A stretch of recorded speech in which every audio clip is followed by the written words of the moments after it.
The United States is acting against its own national interest.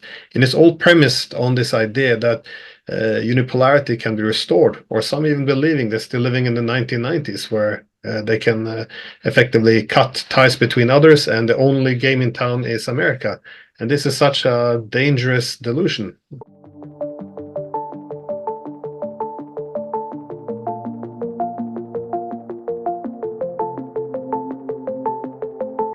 Hello, everyone, and welcome back. I have a fantastic guest today. I'm joined by Professor Glenn Diesen from the University of Southeastern Norway. Professor Diesen is a board member at International Institute for Peace and Contemporary World Economy. He has published highly acclaimed books and articles on international relations and geopolitics. His most recent book is titled The Ukraine War and the Eurasian World Order. It is absolutely a must-read for those who want to get a deeper understanding of why the war in Ukraine started, what is actually going on behind the scenes, and it is also a really good insight into why global world order is shifting to multipolarity. I have to say that I have already started reading the book, and I have to admit I'm a big fan of Professor Diesen's work. Glenn is also a fellow YouTuber, as many of you already know, I'm sure. He runs a channel with regular updates. I will include the link where you can purchase Glenn's books in the description below, as well as his YouTube and X. Professor Diesen, Glenn, welcome. I'm thrilled to have you. Oh, thank you so much for inviting me. I've followed you, so this is a great privilege.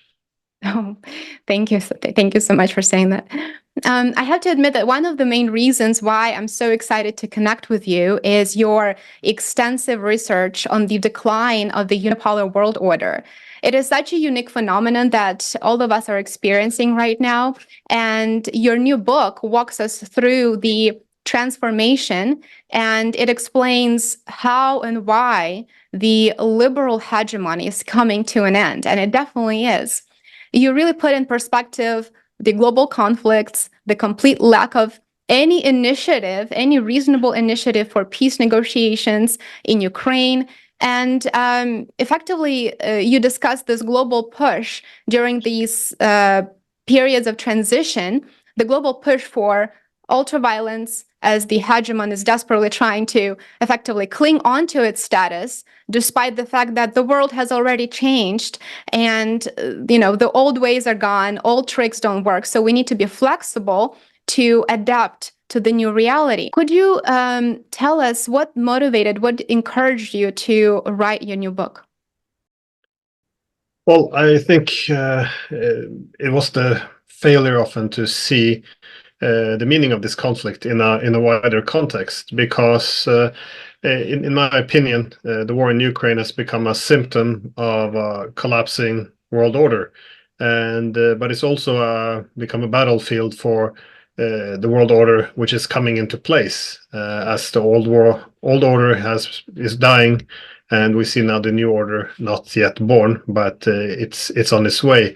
And I think it explains a lot, because how can you explain the willingness of both the Western countries and Russia to effectively make such high risks and put everything on the line, the general willingness to escalate has been dramatic. And you also see the language of this is an all or nothing conflict. This will shape the world order. It's coming from NATO leaders, but also from the Russians. So.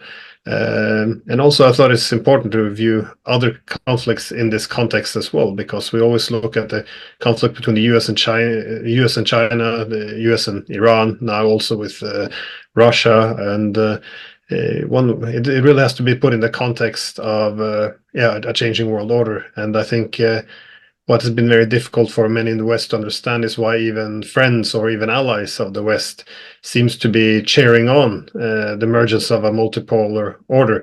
And it's not really quite understood, because we still think in this bloc politics. Wait, you support us or the Chinese? Us or the Russians? But they say, well, we're not joining any blocs. We want to merely diversify. We want to have many partners. We don't want to subordinate ourselves. We want a multipolar system. And I think everyone's realizing that if NATO can crush Russia, then it would fuel a new hegemon, or at least hegemonic ambitions, which nobody wants. So if you want to understand why the whole world outside NATO, they doesn't necessarily support Russia's invasion of Ukraine, but they don't support NATO's proxy war against Russia either. And if we can't see this in the context of world order, it's very hard to understand why all the actors are acting in the way they are. Absolutely. Your book starts with a very interesting statement. And for those of our viewers who have not read your book yet, I do want to quote just one sentence because, I think it just sums up what's going on right now so well. So your book starts with, every world order aspires and appears to be permanent, which it certainly does. You always think that things will never change, or they will, but not dramatically, right? It is the ability to manage change and reform that determines its stability, as the failure to adapt results in stagnation, in decay, and ultimately in collapse. And I think that is such a perfect summary of what we are experiencing right now. We certainly see all these changes go through our society, and we see that in our everyday life. So I absolutely love the introduction because I think it does such a wonderful job of summing up very, very simply the current state of affairs. The world has changed dramatically, and those who are incapable of adapting will eventually be forced off the stage by stronger actors. So you write that the post-Cold War unipolar world order of liberal hegemony, which I do want to focus on just a little bit, is on its deathbed. And now the balance of power is being restored by great powers, the US, China, and Russia. And of course, they're competing, like you just said, they're competing politically, economically, and most certainly militarily. So we're living through these chaotic times because the old is gone, but the new order hasn't been established yet. The people in the United States think that the liberal hegemonic system is the best. Well, the majority of them, I don't want to speak for all of them, but the majority think that these liberal hegemonic systems, that is the best system that ever existed. And if that was the case, why did it fall apart so quickly, only after 30 plus years? Well, I think it was a very unstable system. Just to go back to this quote which you brought up, if you have a multipolar system, let's say the French are getting very powerful, then you might see the Germans starting to lean a bit closer towards Britain, for example. There's a way to maintain equilibrium. The problem with a hegemonic system is it's very unable to adjust to new realities. If the power distribution shifts to other centers of power, there's less ability to accommodate these new centers of power, and everything effectively becomes a zero-sum struggle, where often security and peace is interpreted as or treated as effectively defeating the opponent. So it represents less opportunity for diplomacy and more demand for conflict. And this is, of course, the huge internal contradiction of this whole system of liberal hegemony, because when the Cold War came to an end, the Americans, as well as their European allies, they did have this option. Do you want to establish a multipolar international system based on sovereign equality, or do you want a liberal hegemony? And the reason I call it a contradiction is because the idea of liberal hegemony was, if you have one center of power, it would prevent great powers from competing for competition, the security competition, simply because no one would ever be able of rivaling the United States. And also, by having the US as a dominant state, it would also be able to elevate the liberal values of human rights, democracy in the international system. So one can argue that it was genuinely good intentions. The reason why it was destined to fail was again, we had these debates in the 90s already, those who opposed unipolarity. And by the way, unipolarity, or global hegemon, it manifested itself as NATO expansion. We canceled all our deals with the Russians for a pan-European security architecture, which we agreed on from 1990, 94, and later on. And instead we went with NATO, which represents the collective hegemony of the West. Now, the problem with hegemony is, again, what people said in the 90s is, over time, it will weaken itself. You will have to transfer all these resources from the core to the periphery, And indeed, look at the United States today. It's huge economic inequalities, massive debt. Then with the economic and social problems, you will have also political instability, polarization. So you have this internally within the United States, but then you also, what people also predicted in the 90s is countries don't want to live under hegemon. So the natural system would, as we learned, this is the reason why we had the Westphalian world order for the past few hundred years, was the other countries will begin to balance the hegemon. And you see that now. The Russians, Chinese, even friends like India, Brazil, the Saudis are joining Iran. It doesn't matter if they are in conflict. Nobody wants to live in this hegemonic world, so they're all coming together now and diversifying. It's not necessarily anti-American, but it's anti-hegemonic, and that's the difference. India, Saudi Arabia, they don't want to join an alliance against America, but they don't want to live under this hegemony anymore. So this was the hegemonic aspect of liberal hegemony nobody wanted, but it's also the whole liberal case, because we effectively linked liberalism to an entity of power, that is the collective West, that they have to be supreme. So so instead of liberalism transcending power politics, it becomes an instrument of power politics. And this is why people oppose this so-called rules-based international order so much, because it's effectively gives sovereignty to the West, but not to the rest. So for example, since the Cold War came to an end, the West can claim all these rights. We say, we can interfere in your domestic affairs, manipulate your civil society, but it's democracy promotion. We can invade your countries. It's interventionism, humanitarian interventionism.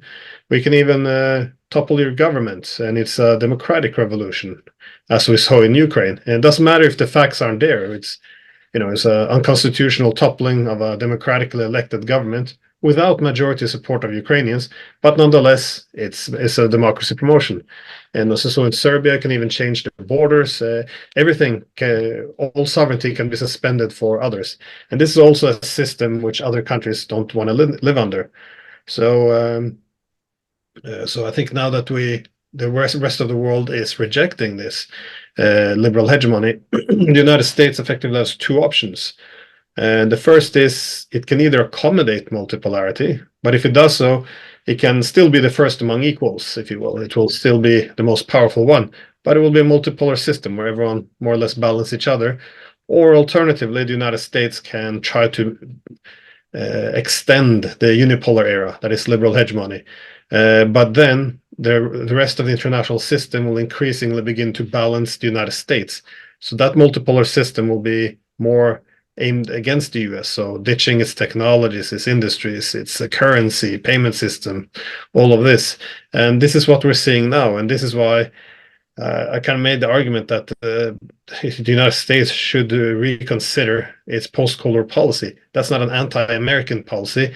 This is simply recognizing the path the US is on now, sinking in debt, social problems, political problems, the rest of the world banding against it in terms of decoupling. This is not in America's interest. I think it's everyone's interest in the international system to retreat into a multipolar order. Unfortunately, ideology, institutions, propaganda doesn't permit us to do it just yet. Absolutely. And I'm so glad that you brought up the fact that the change in the world order is not necessarily anti-US. That's not what this is about. It's about the balancing of power among sovereign states, right? And of course, that seems to be the basis for the IR theory, that countries function, or sovereign states function in anarchic, anarchy, right? International anarchy. So that is precisely, I think, what we kind of see unfold right now. And what's interesting is that in terms of finance and economics, the BRICS bloc has become a potential challenger to the Western-led system that is in place, right? And I think they kind of create the system that will potentially become a counterbalance in the world. So do you see with so many members of the BRICS bloc having had historically some conflicts. For example, we know that, for example, Iran and Saudi Arabia. Do you think that they will be able to overcome that past to form a strong alliance in terms of course, economic partnership? Yeah, no, well, I think it's important to distinguish between alliance and economic partnership, because an alliance system essentially is country A and B cooperating against country C. So when you see Iran and Saudi Arabia in the same club, I think you don't have to worry that it's going to be anti-American, because they're not going to there's little they will agree upon, but it is economic connectivity, and I think this is why it's interesting to see why both the Chinese and the Russians are accommodating them, because they would like to integrate closer with both Saudi Arabia and Iran without alienating the others. So for them to form an alliance system or a bloc system is simply not in their interest. It's as if Russia would form a military alliance with China. It would alienate the Indians. It would alienate the Japanese. This is why Russia wouldn't join a military alliance with North Korea either, because they want to also connect with South Korea. So they're staying away from this alliance system. But what they're recognizing is by if you want to have closer economic connectivity to both, for example, Saudi Arabia and Iran, you have an interest in promoting peace between them, and that's what you saw with the Chinese. The alliance system is not in their interest, so that's why they promoted this. A new diplomatic push between the Iranians and the Saudis, and they began to have more peace between them, and then they were both included in BRICS. So if you're not in an alliance system, this is a good way. Then you create economic incentives for peace. The problem with the hegemonic system is it's dependent on peacetime alliances, which is very destabilizing, because one would have to divide the international systems into adversaries and allies. Now, your allies will become more dependent on you, and your adversaries could be weakened. So, for example, the United States, it has an interest in maintaining conflict between Iran and Saudi Arabia, because then Saudi Arabia will be obedient, Iran will be weakened. It's the same reason why if there's conflict between India and China, it will be maybe good for the United States, because then India can't try to be independent anymore. It would have to accept dependence on the United States, and then America would have a powerful ally to weaken China. So once you have a hegemonic system that is it relies on peacetime alliances, you create the systemic incentives for conflicts. This is also why it's America's interest now to keep the Europeans in conflict with Russia. And if we can move beyond these peacetime alliances, there's much more. You can create systems where the systemic incentives for economic integration and cooperation instead. And this is why I think that Saudi Arabia and Iran in the same club, it has the threat to the United States is not that it will turn on the Americans, it's that it will dismantle hegemony, because as the Americans realized when they began to bomb Yemen, as well as its partners, by the way, the Saudis didn't want to join in on this, because they knew it would unravel the partnership with Iran. So suddenly they lost a proxy which they can fight with, and this is not great if you want to develop an international system with only one center of power. So I think this is the main challenge. But again, this is why I also argue one should challenge the wider picture, then, whether or not this actually is in America's interest to maintain this idea that peace depends on having one center of power. I mean, the key idea was, if America dominates, it will be a benign hegemon. We can have free markets and all. But these days, every part of economic dependence is weaponized in order to preserve hegemony. So we lost the whole liberal argument for hegemony. Now it's just pure power politics.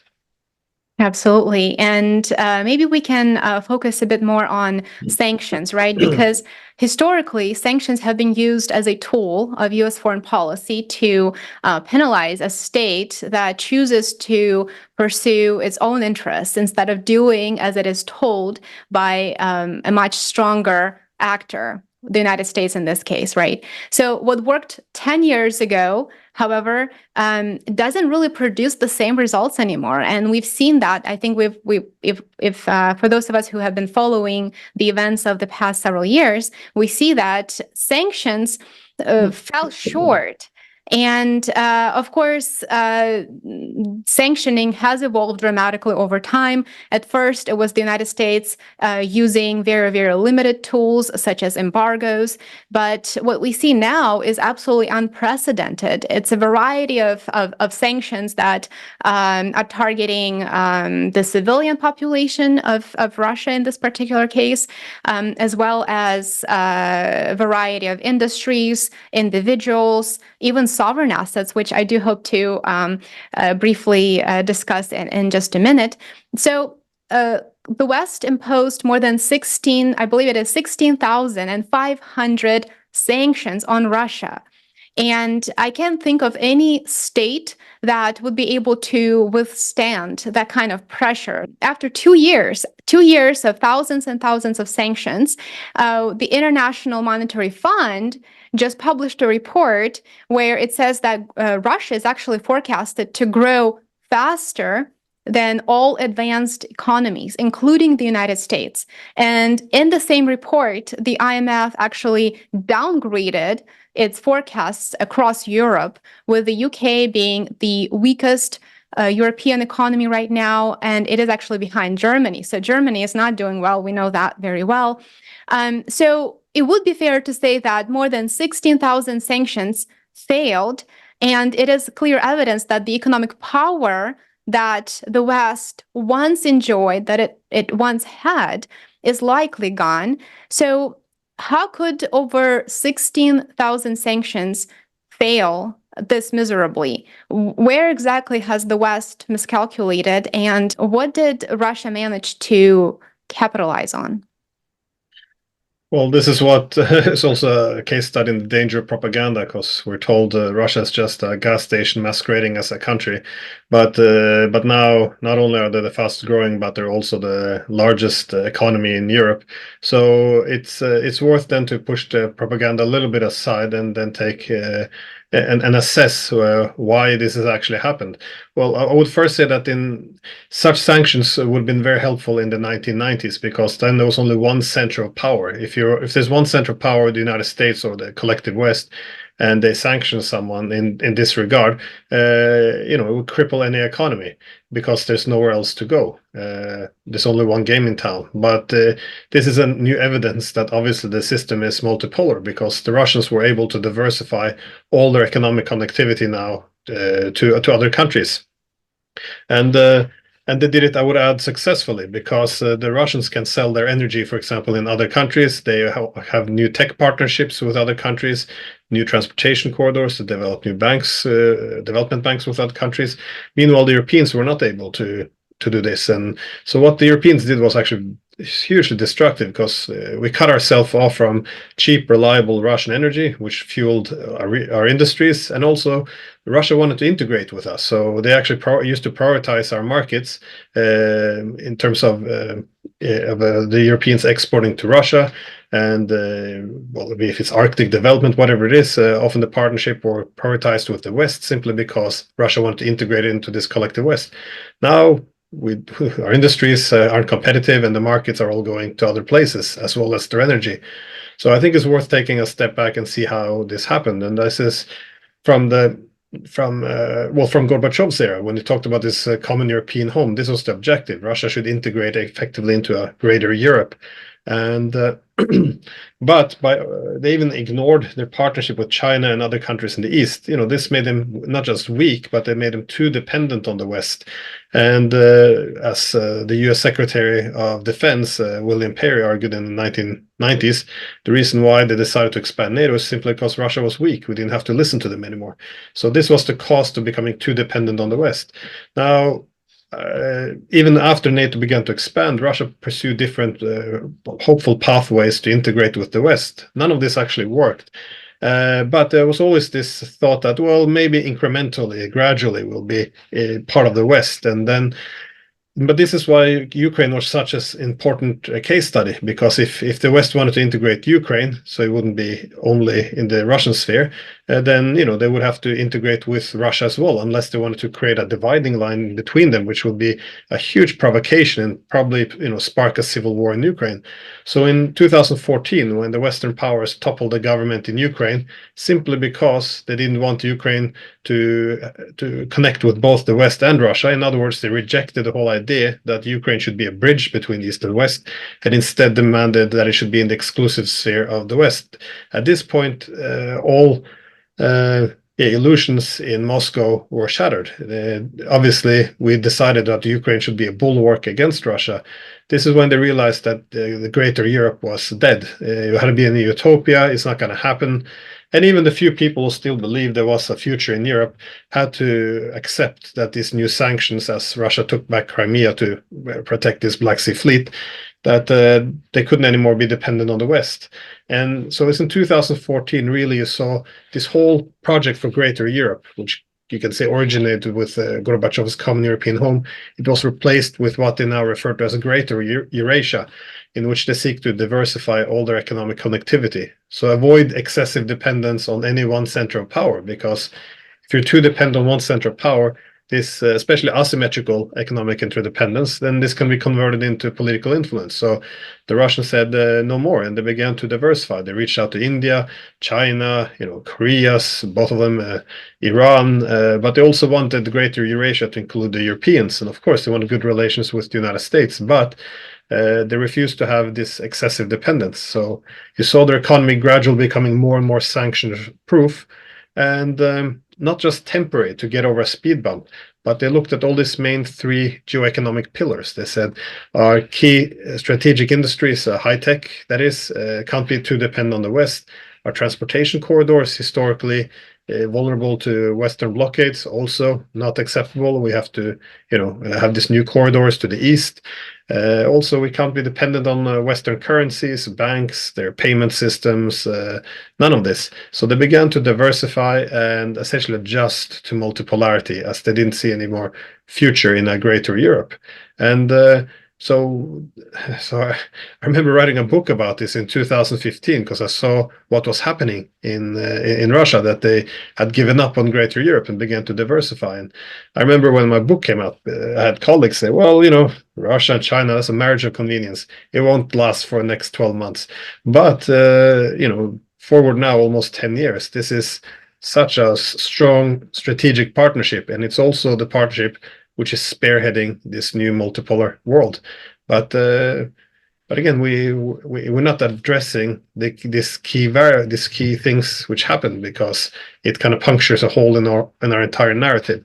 So this is why I think it's important to have an honest debate, not to do the Russians any favor, but certainly if we're going to have good policies to act in our own self-interest, we have to be able to be realistic about what we did to the Russians and why they have decided to diversify their economy in this way. I think countries definitely recognize that economic dependence is a matter of national security. And so they started to sort of moving away from being so dependent on those states that they potentially may not be aligned with in terms of foreign policy. So I definitely appreciate you bringing that up. And it's interesting, too, because John Mearsheimer mentioned that it really truly didn't have to be this way, that effectively U.S. foreign policy failed and it pushed Russia into, to move closer to China, whereas it would have been wiser for the United States to sort of just, to put it very, very simply, to have a relationship that works with Russia, and that would have probably been more acceptable to Russia at that point in time. This is 10 years ago or so, and that would have also likely prevented this strong economic bond between Russia and China from forming and becoming something that both countries at this point in time are unlikely to give up. Yeah, no, I I couldn't agree more, and I and I think that this is it wouldn't have been an anti-China alliance, but it would have allowed Russia to diversify. I mean, everyone Right. realized this. Look at the Japanese; they have their conflict with Russia over the Southern Kurils, but they recognized if the Russians become too dependent on China, they will not be neutral anymore in this partnership conflict between the Chinese and Japanese. So they decided to then intensify economic cooperation with the Russians. The Indians, they have formed this north-south transportation corridor through Iran with the Russians. They're even now connecting to Vladivostok and participating in the Arctic development simply because they don't want Russia to only be connected to China. So they have an interest in diversifying. Even the Europeans, the Germans and the French were arguing this before the invasion of 2022. So this makes common sense, but we see the United States often doing the opposite. They are effectively trying to, well, as Clinton said, they want to openly sabotage, this Eurasian Economic Union, which institutionalizes Russian influence in Central Asia. But why? Then Central Asia will become more under Chinese influence. It's like trying to ask India to disconnect, decouple, or pressuring them to put sanctions on Iran. Well, why? Then Iran will lean more towards China. So all of these policies are so self-defeating. And this is why I keep saying that there can be a natural balance of dependence in there, because no country want to be too dependent on only one state. But if we're pressuring all weaker countries, either friends or adversaries, to decouple, then all these countries will begin to lean more towards China. I don't have any problem with China at all, but it's not in our interest to have too much power and too much dependence concentrated on China, because we would like to have a balanced system. And this is why I'm arguing the United States is acting against its own national interest. And it's all premised on this idea that unipolarity can be restored, or some even believing they're still living in the 1990s, where they can effectively cut ties between others, and the only game in town is America. And this is such a dangerous delusion. So I agree very much with John Mersheimer. So. Right. And so besides, the 16,000 sanctions that 16,000 plus sanctions, we should say, that didn't really seem to work, does the West have anything else up its sleeve to try to save its face? It's trying to blame China for the so-called industrial overcapacity. Is that part of the effort, not only to contain China, but also to hurt Russia? Yeah, definitely. I think it's an interest in trying to pressure China into cutting its economic ties with Russia, and there's a lot of pressure on its banks as well. And sometimes this, of course, makes Chinese banks a bit cautious, and it does have an impact. But this is a very short-term goal, because even if some Chinese banks are pressured into reducing their reliance or their connectivity with Russia, what they're learning is, the Chinese don't want to be dictated to who they trade with. So they have then more incentive to reduce their dependence on the United States. And so this is, of course, it's very popular these days to, go after the Chinese, but you can also say the same with India. They have increased their trade with Russia dramatically. If they're having a problem with circumventing sanctions, then they will just engage in industrial cooperation with the Russians. They can't get insurances for shipping, then they will develop their own insurance systems with the Russians. So everyone's working to get around the sanctions and creating a new parallel international economic architecture, simply because nobody wants to be dictated who they can trade with. And this is what I'm saying as well. I think we're living in the wrong century now, when you have British leaders traveling down to India and trying to tell them who they're allowed to trade with. I mean, imagine this situation being reversed. The Indians going to come to Europe and dictate who we can trade with. It's quite obscene. And so I don't really think there's much more up the sleeve, because with any weaponization of economic dependence can have some temporary impact, but then over time, the main lesson from sanction is the rest of the world will start to learn to live without you. And I think that's what we're seeing. And all these trends which we've seen from Russia, China, they're only intensifying under sanctions, because just very briefly, if you want to understand the policies of Russia, China, look towards the United States. The US was very worried about being too dependent on Britain at the end of the 1700s, early 1800s. So they had this American system, I would say, based on three pillars. It was they would need to have their own manufacturing base. They began to make this physical connectivity with roads and ports, and third was its own national bank. This is exactly the same recipe the Chinese and Russians are following. They're both having these industrial policies where they want to have, the Chinese want to dominate the leading tech industry, the highest technologies. The Russians making sure that all the digital giants in Russia are that the largest one are domestically owned, so your Yandexes and all of this. And both of them are also increasing physical connectivity, such as the Chinese Belt and Road Initiative. The Russians also north and south, east, west, and Arctic corridor. And last is when the Americans developed the national bank, this financial connectivity. We see the same with the Russians and the Chinese. They're developing, the BRICS Development Bank. You're having this Eurasian Economic Union Bank, SEO also wants a development bank. They're ditching the dollar in their trade. So they're effectively doing the same as the United States did. It's like a nice little recipe how you want to avoid excessive dependence on what you see to be a coercive hegemon. And so there's not much we can do. In my argument, we should learn to live with these other centers of power instead of trying to destroy and defeat them. I couldn't agree with you more. I think you said it so well. I think we need to be flexible and find solutions that don't involve, nuclear weapons and threats related to those weapons and waging wars. Lastly, I would love to get your thoughts on this. So the European Union just moved to give profits from frozen Russian assets to Ukraine.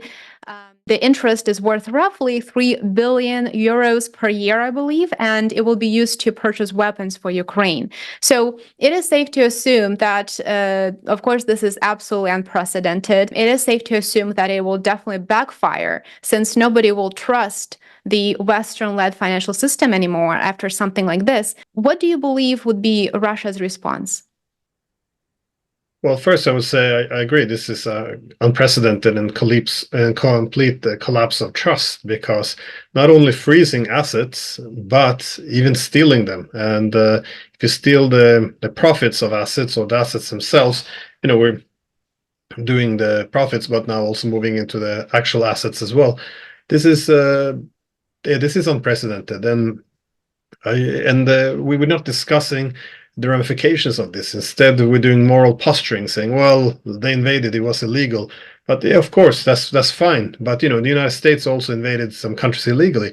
What if countries around the world begins to seize American assets to send the profits to Iraq or Libya or Syria or Afghanistan or whichever country? This is horrible for the international economic system. All the trust is gone. And the question, we can of course say, no, it's just the Russians. This is one unique case, but there's no unique cases in the international system. Precedents matter. So who's next? And I think the Chinese have a suspicion that they might be next on the chopping block. So obviously they don't want to hold too many American assets. They don't want to hold too many dollars. So it's just going to undermine trust even further. And I think how Russia will react, they will reciprocate. And this is the problem, that the Europeans especially have a lot of assets in Russia, and they already began to go after them. Some of the Dutch ownership of agriculture, you have some, I think, Danish beer. There's a lot of industries which then the Russians can retaliate against and seize them. And I think it's interesting that most of the Russian assets are held by the Europeans.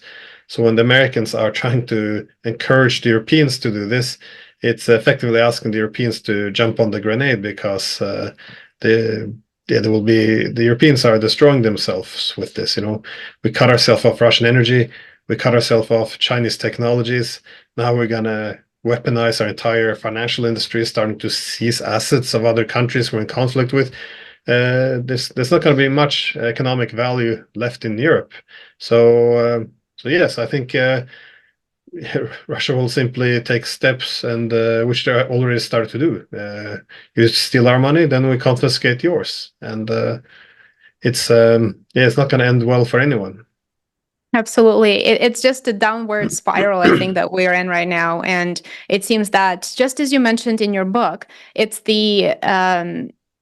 those who cannot manage change, those who cannot reform and adapt to challenges that they are presented with, that they're facing, of course that will result in stagnation and decay and in collapse. And that is precisely what we're seeing right now on so many different fronts.